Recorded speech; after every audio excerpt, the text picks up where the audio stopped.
Claire Daverley as our wonderful keynote today. She was born in 1991 and studied art at the University of Oxford. Her debut novel, Talking at Night, is amazing and has sold in over 20 territories to date. It was shortlisted for the debut of the year at the British Book Awards in 2023. It was shortlisted for the Nota Bene Prize in 2024, and it was also selected for the Fern Cotton Happy Place Book Club and named one of the Waterstones Best Paperbacks of the Year in 2024. So you're in very good hands. And her next novel, People in Love, will be released in summer of 2026. So definitely keep your eye out for that. And can we have a huge round of applause now for Claire?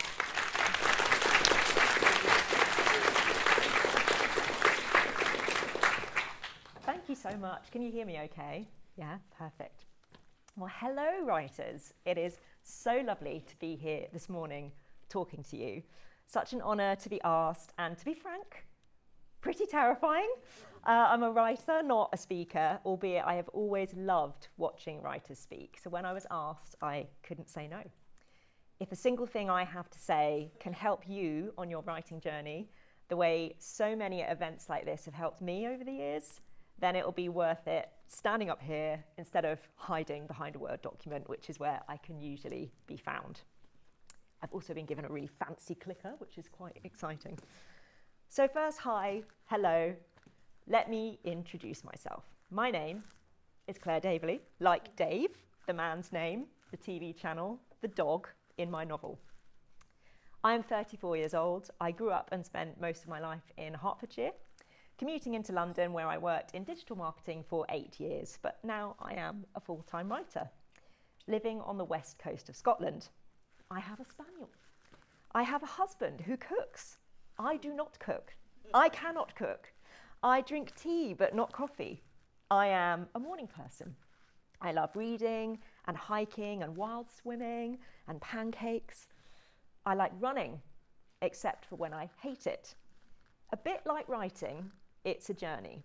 Good days, bad days. I wrote 2 full novels before my debut, Talking at Night, got picked up by an agent. And that's part of the story I'm here to tell you today. About the good days and bad days. With the books, of course, not the running. So before I tell that story, and in the interest of full disclosure, here are the books that I've written. The Greatest Adventure. Can I Trust You? On Cloud 9. Look to the stars. Believe ×3, because it wouldn't fit in one notebook.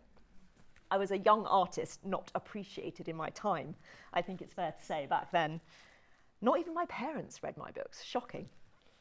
There are also stories not pictured here, which I wrote as a teenager. So I'd upload episodes online every Sunday, like a soap opera, which I think at this point 2 loyal friends would log on to read, perhaps taking pity on me, who can say.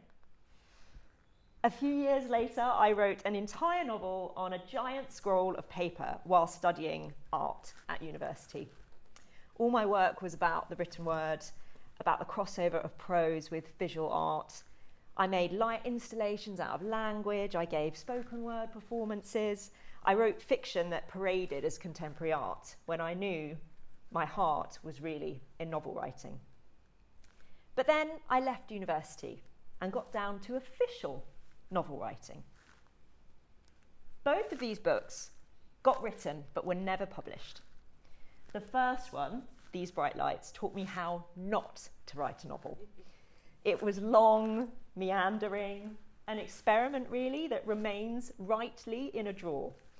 But it had sparks of magic, sparks of feeling that I could do this, that I wanted to do this.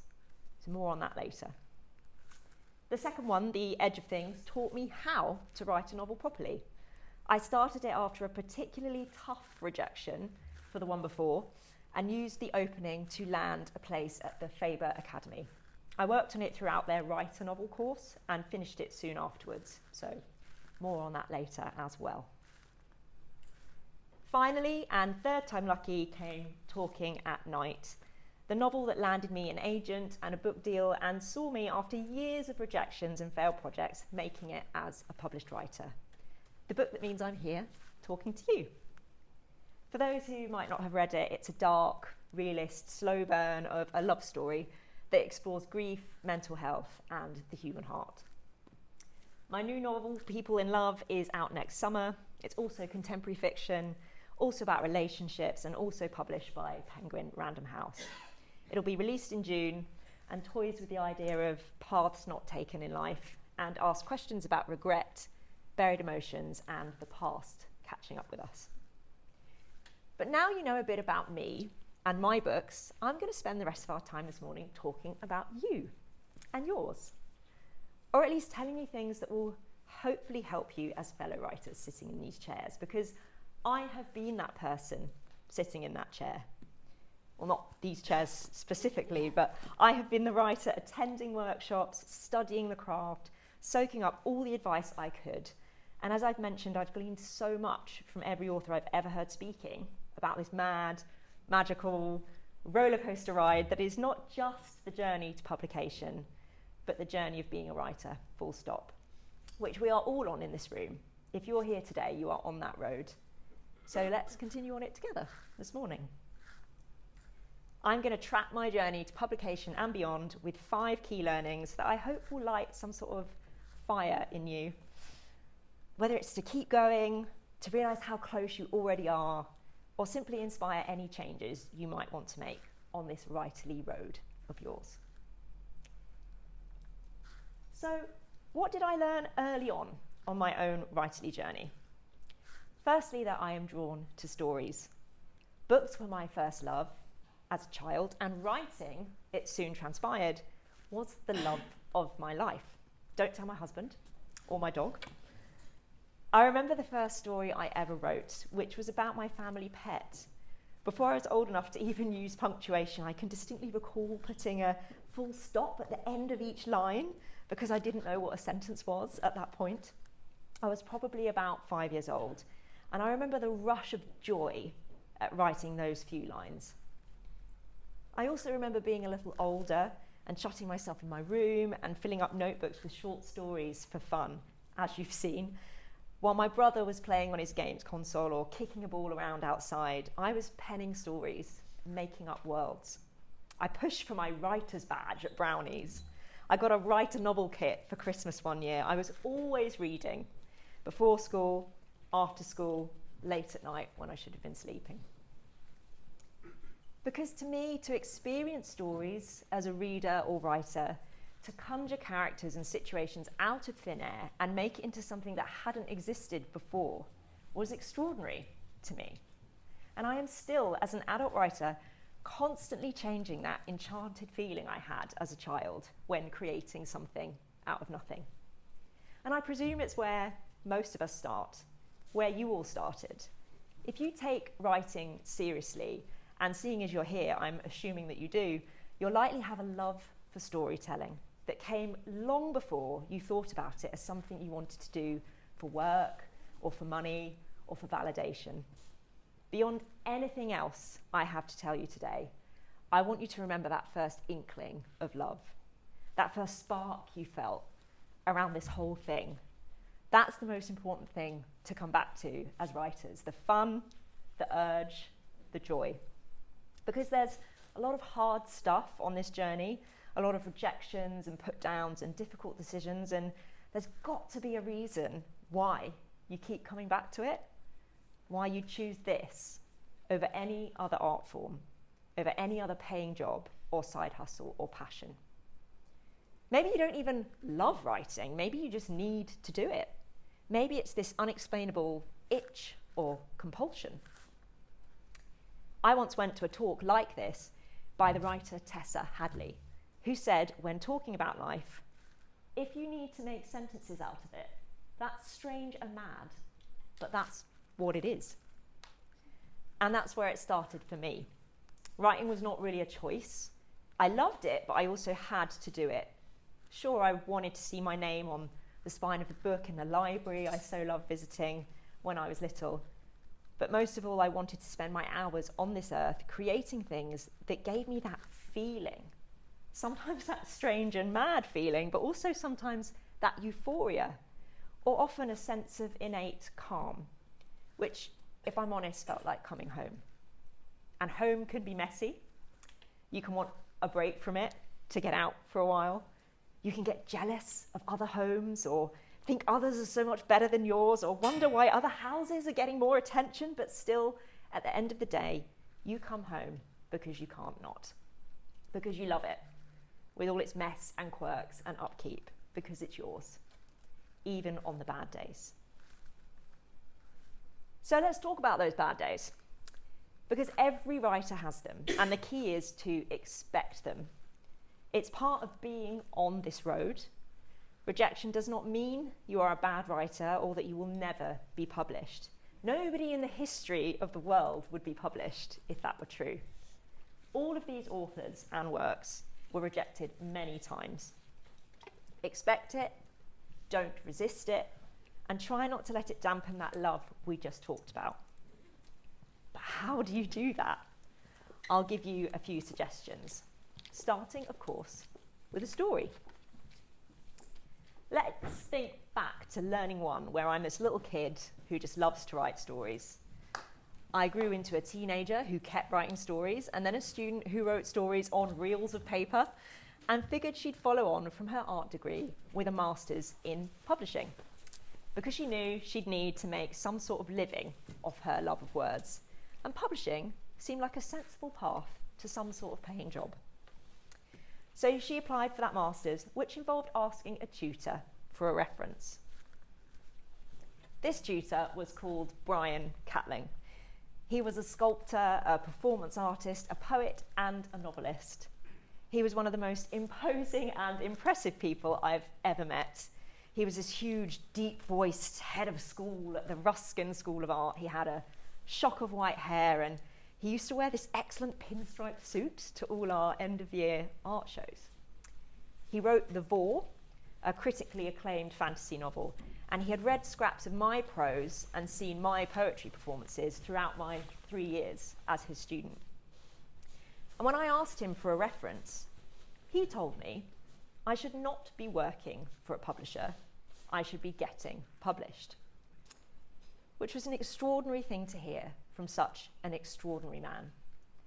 But I simply smiled, thanked him, and thought, sure, Brian, I would love to have that confidence of an artistic white male genius like yourself, but I need to pay the bills. I wasn't giving up on the writing dream. In my mind, I was just being realistic. In the end, I turned the masters down anyway and went to work in London instead, spinning marketing copy by day and continuing to write fiction secretly in my spare time. Now, I'm not telling you this story because I think this fork in the road made any real difference. I'd have been writing whether I'd gone on to study publishing or taken the marketing job. That decision didn't change anything in my eyes. But what did change things, and what I want you to take from this, is that I wrote down those words that Brian had said to me. In fact, I wrote every encouraging thing that anyone had ever said about my writing in a notebook that I could refer back to. I harvested all of it. There was something to hold on to because, like I say, I expected rejection. And of course, friends, rejection came. I wrote that first full novel, These Bright Nights, as a recent graduate on the train to and from London, when I could get a seat. When that novel was finished, I started sending it out to agents, and the rejections started coming in. I remember feeling energized by my first one, rather than disappointed. It felt official. I was doing this writer thing. Someone in the industry had read my work and replied to me. So I did what Stephen King did before I even knew it was what Stephen King had done. I printed out my rejections and kept them like little talismans in a folder, like tally marks, that I hoped would lead me closer to my dream of being published. I did this for a good year or so, got a rejection, then sent out the manuscript to another agent on repeat. They were pretty nice rejections, to be fair, which kept me going, alongside the encouraging lines I'd written down from Brian and others. I kept printing them off and filing them away, underlining anything that I felt was helpful feedback. Side note, there was never any helpful feedback. So there was never any need to underline anything. For a long time, I got generic, polite rejections like this with no real information other than it's not right for our list, but thank you and good luck. So yes, learning to is to expect rejection, but also don't expect to be given reasons for that rejection. And in the same breath, allow yourself to feel human about the rejection. Because while it's true that those rejections felt oddly buoyant at first, like I was covering some mileage on the Writerly road I had decided to walk down, they kept coming. And it started to slowly drain the optimism out of me like a helium balloon left to wilt in the corner at a party. The more rejections that came, the harder it got to remain positive. The harder it was to remember the love of the craft as I began to wonder what the point was, or whether I was kidding myself about this whole thing. Which is why it was helpful to go back to Brian's words, which is why it would be helpful for you to go back to the positive input of others at the point in your journey when you start to doubt your writing more than ever. Another great thing to do was Google my favourite writers to look up how many rejections they'd had in the past. That usually helped me feel less alone and a bit better about things. But frankly, sometimes the nice words and rejection solidarity didn't help. Sometimes you've just got to let yourself wallow. If I was despairing, after a while I just stopped fighting it. I let myself believe I would jack it all in. I let myself think that I was going to give up. It wasn't worth the heartache. I took a break from sending out to agents. I took a break from writing itself. I licked my wounds and sulked for a few months, and then the urge to write would come tugging at my sleeve again, because it always does. Don't force yourselves to write through misery or dejection. If you are a writer at heart, you will always come back to it when you're ready. But back to the story. I eventually had an agent request my full manuscript for that first real novel, which was a huge moment. Months passed and we exchanged a few emails, but eventually she turned it down, saying she didn't have the time to work on it and it needed a lot of work, which gave me the finality I needed to finally part ways with that project. I started something new. I'd also been saving up for years to learn more about the craft. I felt like I'd learned all I could on my own, so I applied to the Faber Academy and finished my second novel shortly after finishing their 6-month novel writing course. That second novel got me a little further down the Writerly road with 4 full manuscript requests. And then, you guessed it, 4 rejections. But something had happened there. I'd gained some ground. I'd learned so much, and one of those agents phoned me up instead of emailing me her rejection. Another huge moment, which turned into the most constructive conversation of my life. She told me she loved my writing, but this novel I'd written, she didn't know how she'd pitch it or where it would sit in the market. You only get a debut once, she told me. You need to make it count. Which didn't break me. It fueled the fire inside me. And that love for the writing burned a little brighter. What are you working on now? She asked me. Oh, I said, something new. It's a love story. I've only got a few thousand words. Send me the opening when you have it, she said. I want to see the first 50 pages. So I went away, wrote my heart out, and sent her the opening a few months later. And she phoned me up and signed me there and then, while I stood in my garden with my dog on a freezing winter's day, and I cried a little bit, just completely shocked that after so many years, I'd finally been offered representation without a finished manuscript. She told me this was an unusual situation. She'd never signed someone without a completed draft before, but she'd loved my previous book, so she knew I could do it, and it was a risk she was willing to take. Which meant those prior rejections, those 2 failed novels, were not failures after all, but stepping stones that got me further along the road. Remember that. every rejection that you should expect, every single no that will come your way, they're just necessary steps towards a yes. Which brings me to my third learning, which formed while all this was going on. The leaving behind of one novel, writing another, studying at Faber. Whenever I was feeling low about a rejection, filled with doubt or self-criticism, I'd remind myself that writing was my job.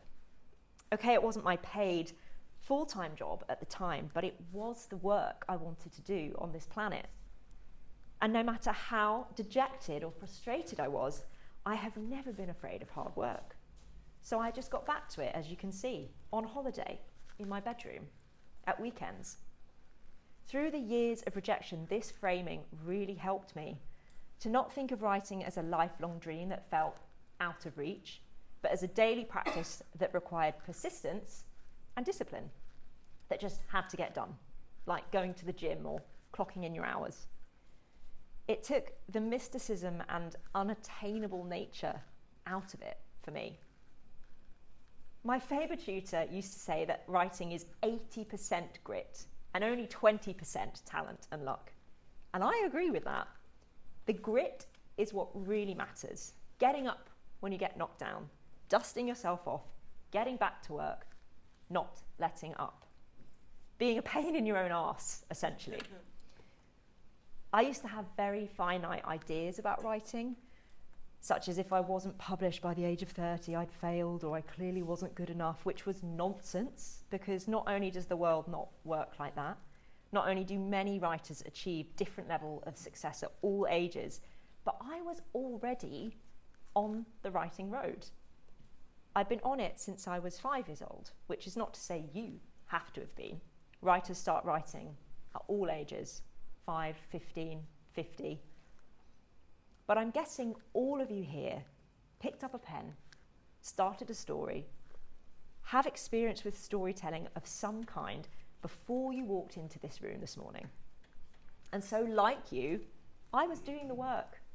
I had the grit, I had the desire, I had the butt that frankly would not quit, because that's what being a writer is.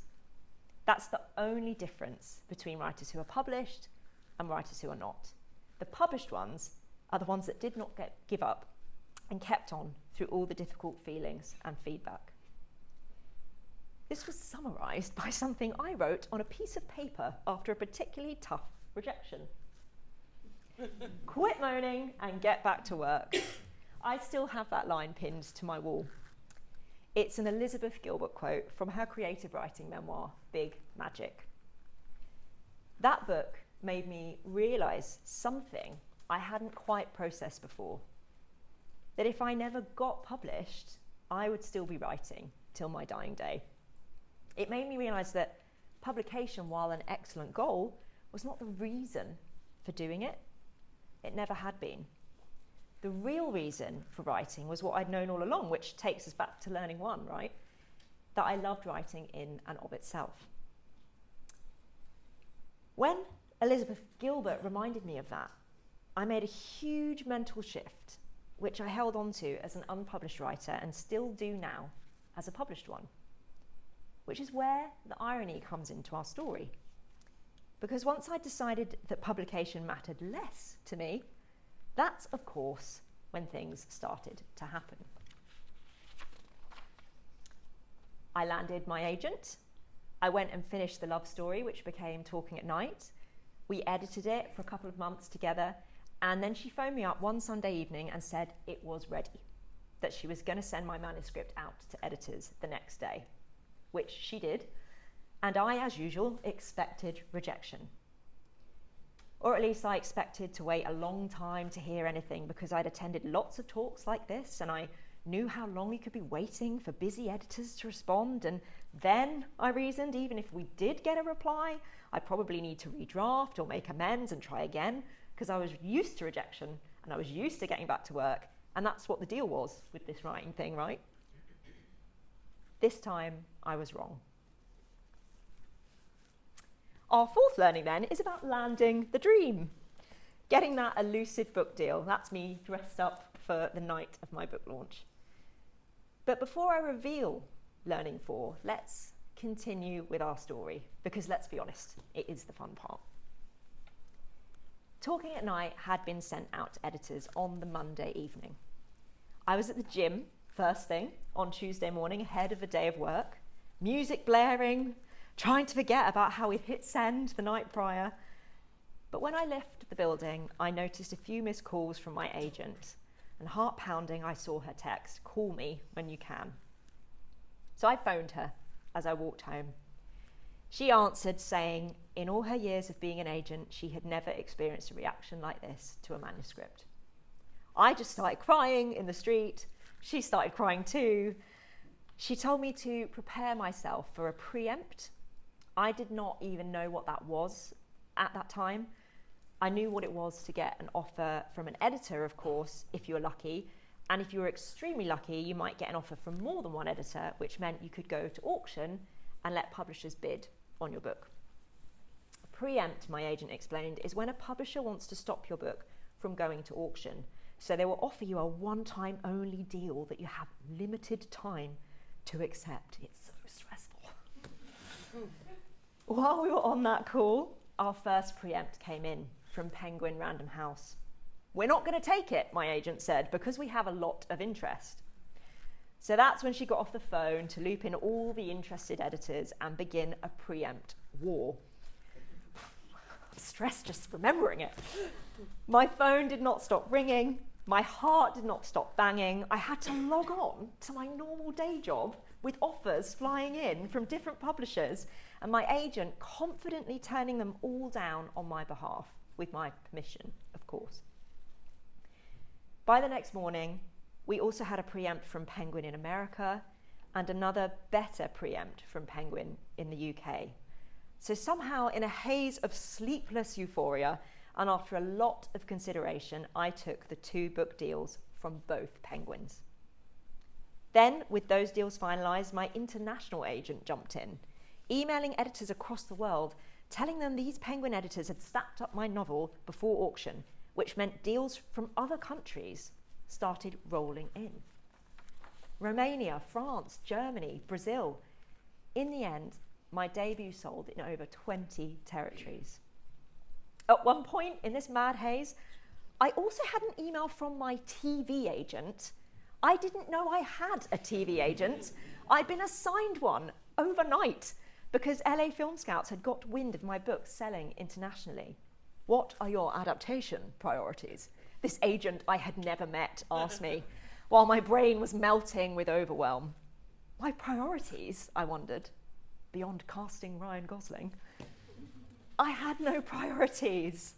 I had wanted to write a good book.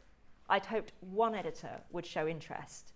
What was happening here was beyond what I had ever imagined, but it happened. It happens.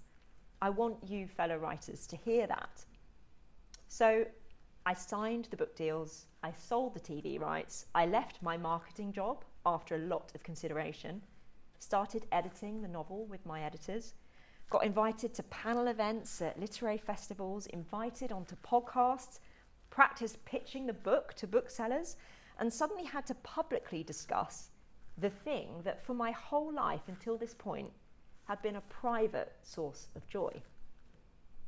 And now it was my actual job, which was the dream, right?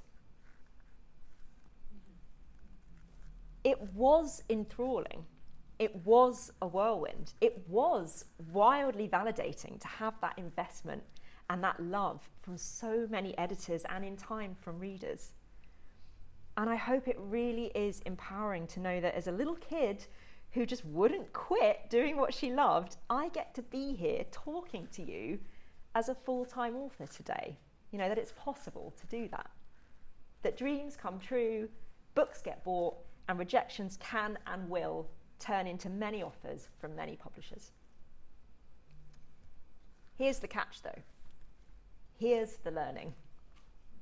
Landing the dream was rewarding and surreal and magic, but it was also nerve-shredding and stressful and full of disappointment and confusion along the way.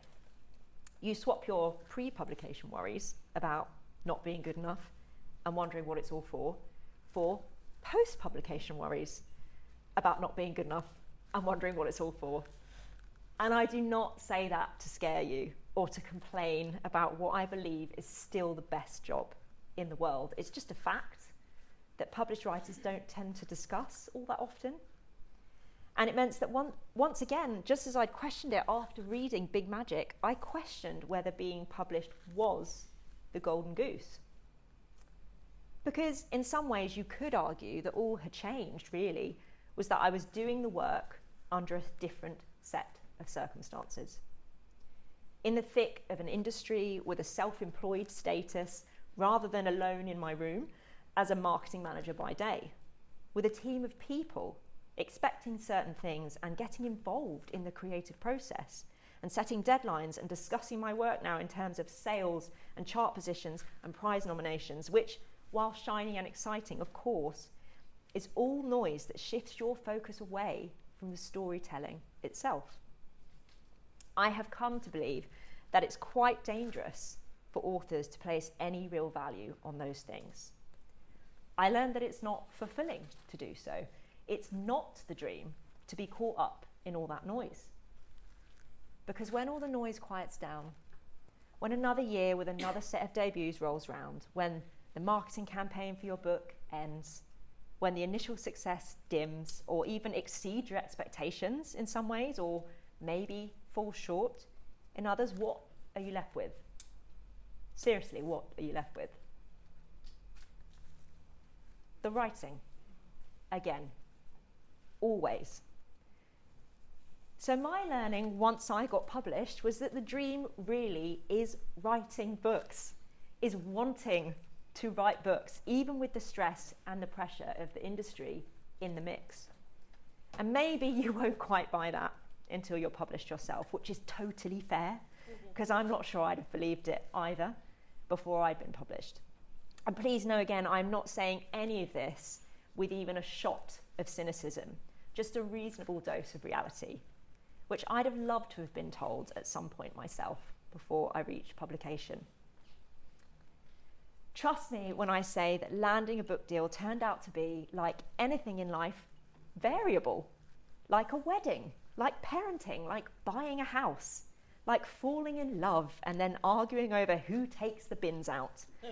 It was rich and interesting, full of highs and lows, good days and bad days, like running and like novel writing itself. The Golden Goose turned out not to be a perfect outcome where all my problems were solved and I'd achieved all I wanted and I felt I could rest. I was done. The dream became yet another stepping stone on this writerly road, just continuing on the journey we are all on.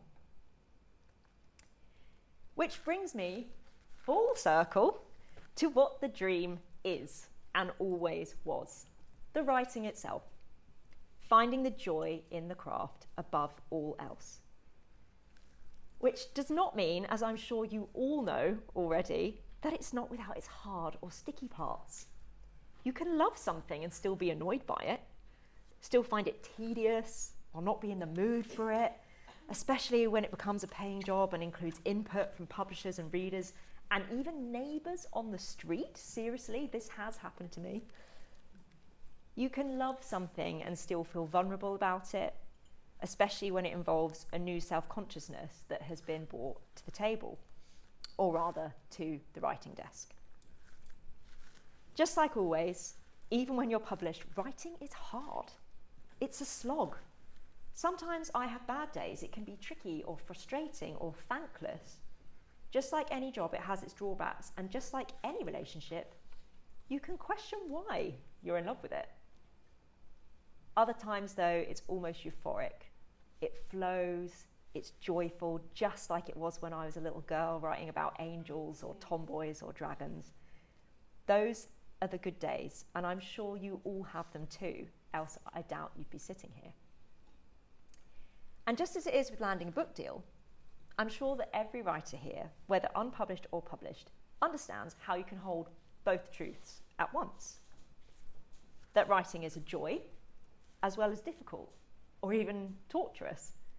That being published is a worthwhile goal that comes with a ton of its own problems, which again I say with humour and appreciation, because it's sort of like one big joke when you think about it, getting your dream only to find you'd had it all along. Because I truly believe that the real drive deep down for a writer is not to be famous or beloved or even critically acclaimed, that it is instead to be producing work that you yourself believe in and can stand by if and when it goes out into the world.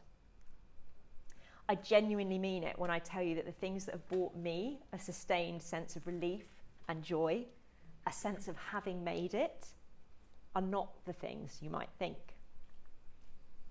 It wasn't being translated into different languages, it wasn't being nominated for awards, it wasn't being chosen for book clubs or signing copies after events, as special as those things are, of course they are.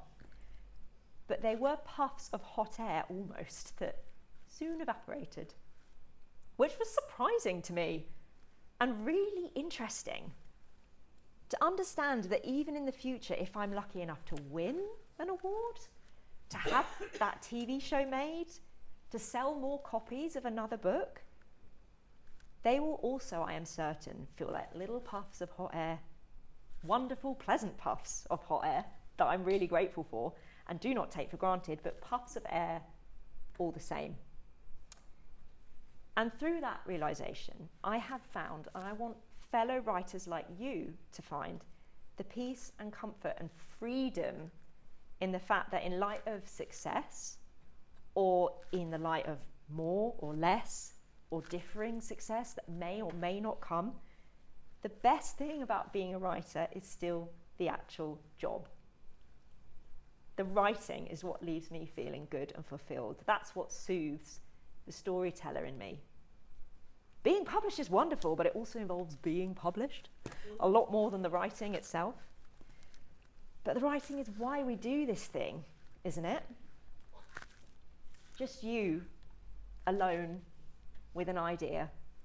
Just you having a conversation with a character on a previously blank page. Just you making sense of the world, putting an emotion or concept into words that maybe you hadn't even realised you were trying to capture, but there you did, you just did. That, for me, is bliss. Just like it was when I was 5 years old, writing about my family pet. So love the writing, writers. That's the first and last learning of this writerly road we have walked this morning, and will keep walking, I hope, after this talk ends. Love the writing, or at least know you'll come back to the writing, even on days you don't love it. That's the point. That's the reason I walk the writing road and live the writing life. And what a life it is that we get to live. So keep going, don't give up, and hold on to the real reason for doing what you do, because it's the place you'll come home to, always. When things get high or low, and there's another stepping stone, but also some really great views along the way. So thank you, everyone. Thank you for listening.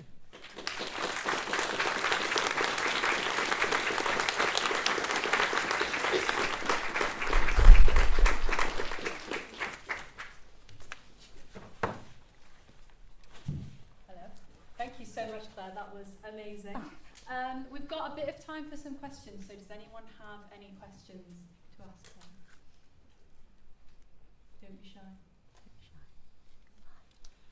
I was wondering, at what point did you know that it was time to abandon a project? That I find that really interesting, that you sort of wrote 2 novels, but you haven't gone back to them, I presume. No. Yeah. What kind of drives that? What kind of drives that was for learning, and this is for completing? Really good question. I think for me, something I've learned is that it's always important to love the writing more than you love any one project. And I think we can get bogged down in feeling precious about something that, understandably, we've spent so many hours, and we have obviously mixed feelings about, but we spent so much time with, and we love and don't want to let go. But I often felt like, you know, it was kind of flogging a dead horse. And if it was also no longer fun, if I was kind of milking this project for everything it was worth and I wasn't feeling the joy, that was when I knew it was time to leave it behind. Thank you, that's really helpful. Any more questions? What's the most horrible thing that's happened to you? Sorry, say that. What's the most horrible thing that's happened to you during this process? As a writer or just in life? In the submission process. In the submission process, oh gosh. I mean, I had a pretty easy time of it with submissions, I think, because I was expecting the bad rejections. I think the hardest thing has been as a published writer, you're told a lot of stuff. A lot of smoke is blown up your arse, if I'm allowed to say that. And they put ideas in your head, and I think if you're not grounded, your ego can swell, and actually things don't come to fruition that you're promised. And so for a perfectionist and someone who's sort of quite self-critical, I was always thinking that I had done something wrong. Actually, talking to more writers, understanding the industry better, it's not personal, it's just business. And that's also kind of icky. So I think, yeah, just being promised certain things, or yeah, your ego being massaged only to realise that is all that is happening, is probably the worst sort of part of this journey. There was a question up there, yeah, in the green shirt.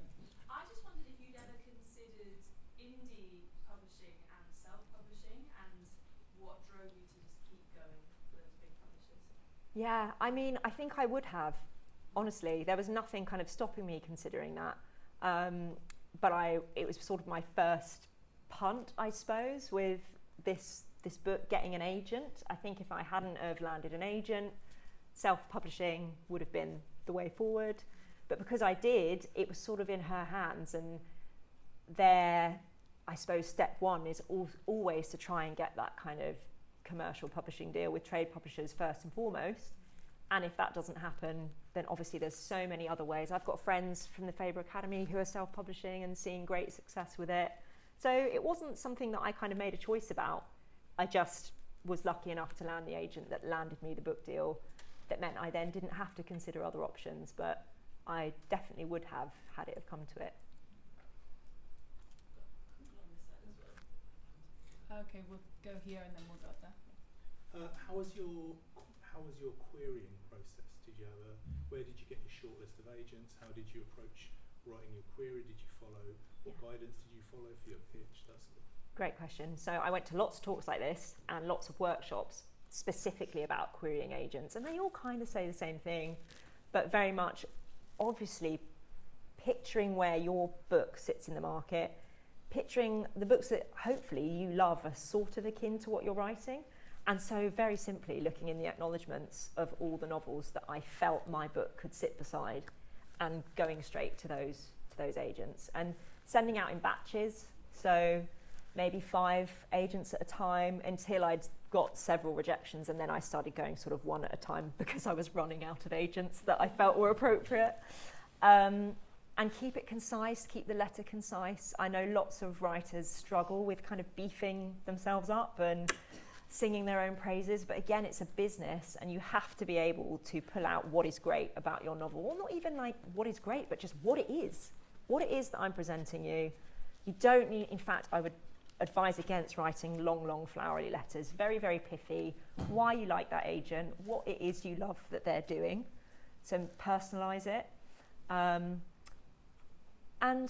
I only had a couple of instances where agents didn't actually respond. Had some bad form, actually, to go back to the submission sort of nightmare, where someone had actually requested a full manuscript, which is obviously a big deal, and then just left me hanging for months and never responded, only to eventually come back and say, oh, sorry, I never replied. And they sort of, it's like, you know, you're in this industry where you have to realise you're dealing with people's hearts, you know, and their art. But sadly, again, it is a business. So not every agent will realise or treat you the way you would want to be treated, but 9 times out of 10, they would, and you get a swift reply. So I think personalisation, and if you're worried about bigging yourself up no, you don't really have to. You just got to know what it is you're writing and why you're writing to that agent.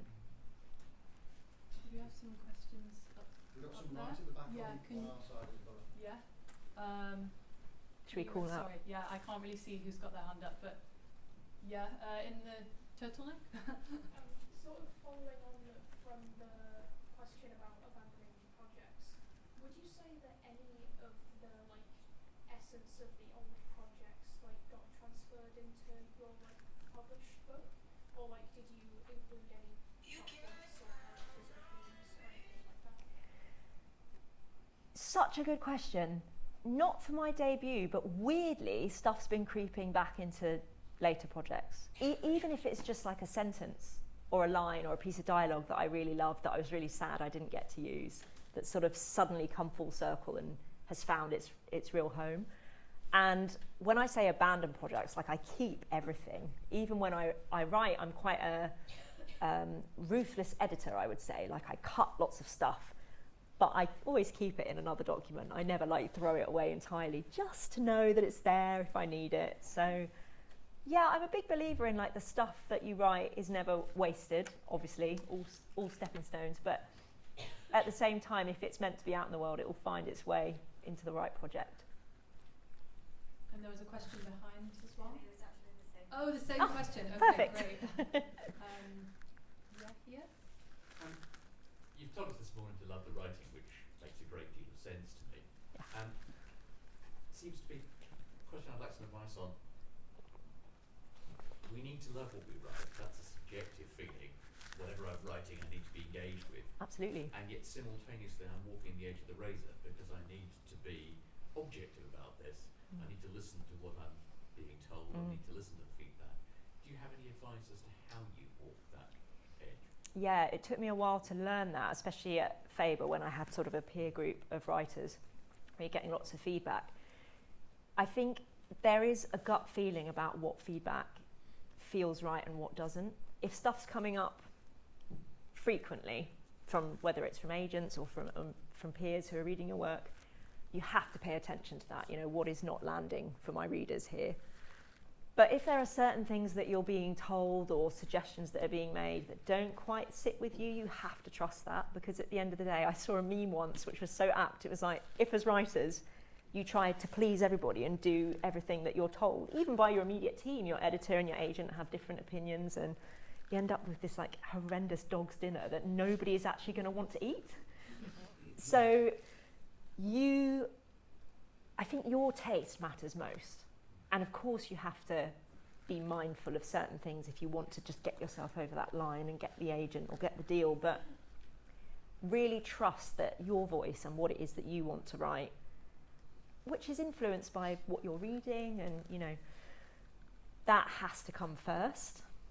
And I think sometimes if you feel overwhelmed, sometimes just sitting with it, not pushing through the work, and actually after a bit of time away from a project or a manuscript, brings you clarity about what you should change or what you should keep. And that gut instinct really does kind of chime in. Thank you. Of course. There's a question here. Yeah. I just want to say that was a great talk. I feel really inspired afterwards. Thank you. So thank you for putting in all the effort and everything. That's really kind. Thank really you. hit chord with me. Good. And the question was about self-discipline. Yes. You mentioned you can just get up and you'll kind of treat it as part of your 9 to 5. Yeah. How? And, do you have a process or a routine? Yeah. What I would say first and foremost is my process does not have to be your process. And I think there's this romantic idea, isn't there, of getting up early and doing your morning pages before the sun's up. Because I'm a morning person, that works for me. And because I had a hellish commute to work, I was always up early, with the dawn and everything. But I've got writer friends who they know that 9 till midnight is their best time. Or writing on their lunch hour is their best time. So I feel like finding what works for you, and also not comparing and despairing. So you don't have to be someone that gets up and writes for 2 hours early in the morning. And I actually think there's something about when we talk about discipline, that doesn't necessarily mean setting a word count every day, although it can. It might be that doing a word count works for you. It might be that something I do, a little technique that I found was sort of enforced upon me because I had a 9 to 5 and I would be writing and then suddenly have to, run for my train. Quit while you're ahead, even if you're halfway through a sentence, and even if it's going well. That was always really fruitful for then picking up the next day because I was excited to get back to it and it kind of felt a bit unfinished and I had business to crack on with. Whereas if I would sort of at the weekend spend hours and really drain all the blood out of this stone, it would be exhausting thinking about going back to it. So I think, again, tapping into that joy, keeping things fresh, keeping things almost doing less than you think you need to day by day might mean that you're more tempted to go back the next day. Nice, thank you. Yeah, cool. I think we've come to the end now, unfortunately. So if we could give Ask me Claire afterwards. another huge round of applause. Oh, thank you, everybody.